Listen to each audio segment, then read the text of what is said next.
अस्सलाम वालेकुम रहमतुल्लाहि व बरकातहू। दोस्तों, मैं मोहम्मद रियाज अहमद खान फिर एक मरतबा एक बेहतरीन वीडियो के साथ एक बेहतरीन मैसेज को लेकर हाजिर हुआ हूँ।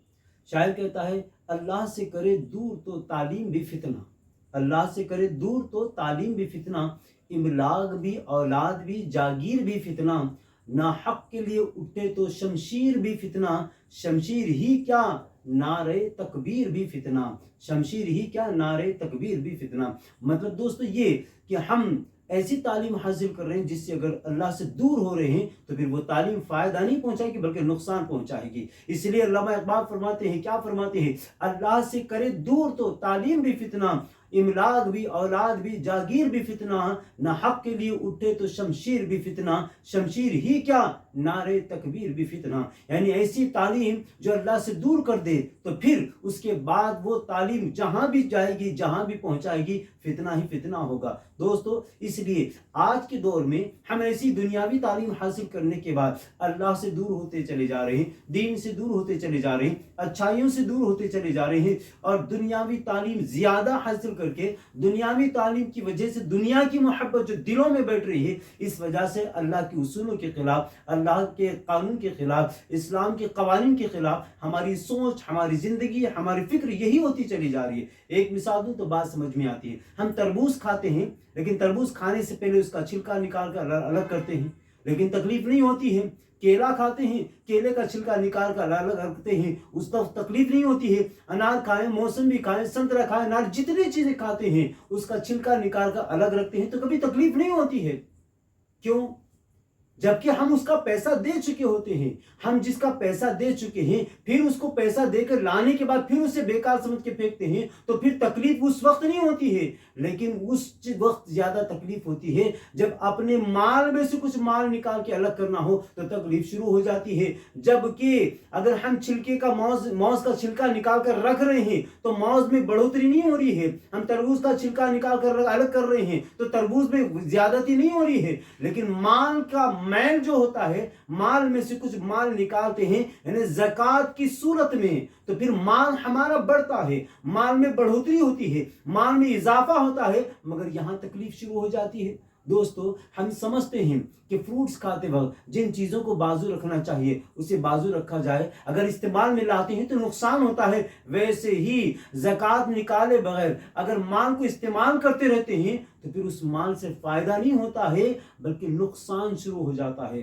हुजूर फरमाते हैं, जिस माल की तबाही खुश्की और तरी में होती है वो ज़कात ना अदा करने की वजह से होती है। दोस्तों, याद रखो, हमें चाहिए कि माल की ज़कात जो होती है, माल का मैल होता है, हम इस माल के मैल को निकालेंगे तो हमारा माल बढ़ेगा। हमने खुद ज़कात ना निकाल कर अपने बरकत के दरवाजों को बंद करना शुरू कर दिया है। ज़कात ना निकालने का ज़हन अपनी ज़िंदगी में अंधेरा लाने वाला काम है। इसलिए ज़कात आप पर वाजिब हुई तो फौरन निकालना चाहिए, हिसाब किताब इसका बिल्कुल रखना चाहिए, उलमा से राब्ते में आना चाहिए कि मेरी ज़कात कब निकली, मेरी ज़कात कितनी निकली, मैं ज़कात निकालने के लायक हुआ या नहीं, इसका ख्याल ज़रूर रखना चाहिए। दोस्तों, आपको पता है हज़रत अबी सिनान रज़ियल्लाहु ताला अन्हु के पास कुछ ताबईन लोग मिलने के लिए आए। बहुत देर हो गई, बैठे बातचीत कर रहे थे तो आपने कहा, चलो अच्छी बात है, आप लोग आए, मेरे साथ चलते, एक मसला हुआ, हमारे पड़ोसी का इंतकाल हुआ है, चलो उनकी ताज़ियत कराते हैं। चले, जब उनके पास ताज़ियत के लिए पहुंचे तो उनका भाई बहुत ज्यादा जार खतार रो रहा था। आपने दिलासा दिया, समझाया कि ये तो होना है, हर इंसान आता है दुनिया में जाने के लिए, वो सब का, मगर वो रुक रहा ही नहीं था, मुसलसिल रो रहा था। आपने कहा, क्या मामला है? कहा, हज़रत ये तो सब मुझे पता है, दुनिया में हर आदमी आता है जाने के लिए, मगर मैं अपने भाई के अजाब को देख कर आया हूँ इसलिए रो रहा हूँ। कहा, क्या देखा तुमने? कहा, जब मेरे भाई को दफनाने के बाद सब लोग चले गए थे, मैं कब्र के पास बैठा हुआ था, उस वक्त उसकी कब्र से चिल्लाने की, पुकारने की आवाजें आना शुरू हो गई। मैं मेरे भाई की मोहब्बत में बर्दाश्त ना हुआ तो मैं कब्र खोदना शुरू कर दिया, और कब्र खोदते खोदते जब मैंने कब्र के पत्थर को हटाया तो पूरी कब्र में आग लगी हुई थी और उसके गले में एक लोहे का बहुत बड़ा तोख डाला हुआ था, लोहे का कड़ा डाला हुआ था। मैं जज्बात मोहब्बत में पकड़ के लोहे के कड़े को गले से निकालना चाहा, वो निकलना तो दूर, मेरे खुद दोनों हाथ जल गए हैं। जब हज़रत अबी सिनान ने देखा तो वाकई उसके हाथ काले सियाह हो चुके थे जलकर।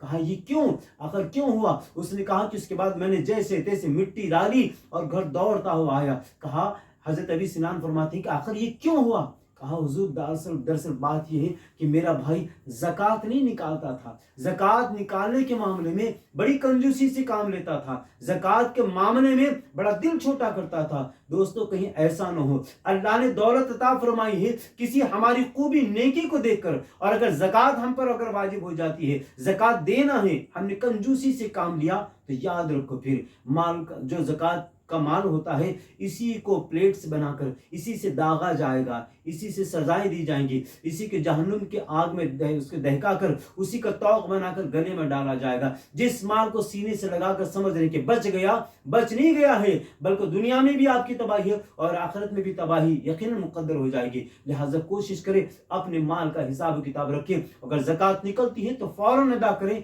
इसलिए कि ज़कात निकालना ही हमारी तरक्की का जरिया है, ज़कात का निकालना ही हमारे माल का बढ़ने का जरिया है, ज़कात का निकालना ही हमारी पाकी का जरिया, दिल की पाकी, ईमान की पाकी और माल की पाकी। दोस्तों मैं समझता हूँ कि आपने मेरी बात के मतलब को समझ लिए होंगे। इंशाअल्लाह तबारक व तआला अल्लाह से उम्मीद करता हूँ कि आप इस पर अमल करने की कोशिश करें, नियत भी करेंगे तो अल्लाह ताला यकीनन आपको यकीनन उस पर चलने का मौका अता फरमाएगा। अल्लाह के बारगाह में दुआ है और आपसे रिक्वेस्ट है कि मेरे चैनल्स को सब्सक्राइब करें और ज़्यादा से ज़्यादा वायरल करने की कोशिश करें। अस्सलामु अलैकुम व रहमतुल्लाहि व बरकातुहू।